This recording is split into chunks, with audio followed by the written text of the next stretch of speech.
Actually, it's kind of fun. I cover that in my talk about myths about heart disease. I'm a runner, therefore I can't have a heart attack. Total myth. 300,000 sudden cardiac deaths a year, 100,000 are athletes. What's going on? Exercise is not the total answer. So let me see how well I can explain this. First of all, you have to understand what happens in a heart attack.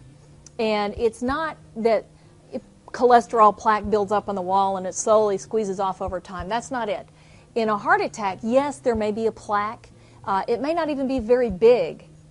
But if that plaque ruptures or explodes, it breaks open because there's a little cap over it. If that cap disappears, that cholesterol goo gets into the bloodstream and a clot happens just like that.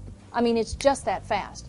Plaque rupture, and there's this clot, and that causes the lack of blood flow. That's a heart attack, okay?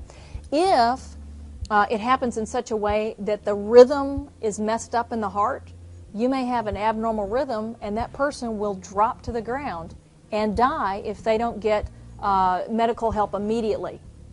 So that's what's happening. So now it may make a little more sense.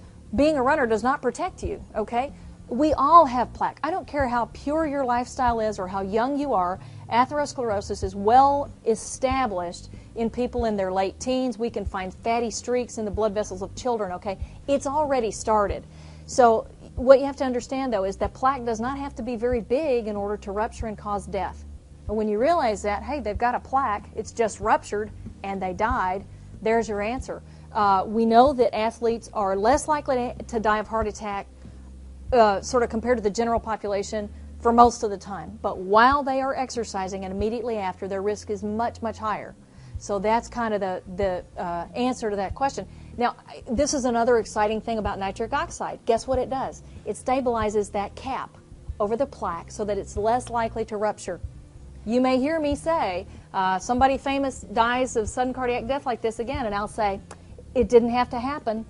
More nitric oxide in the system, and that person might have been protected.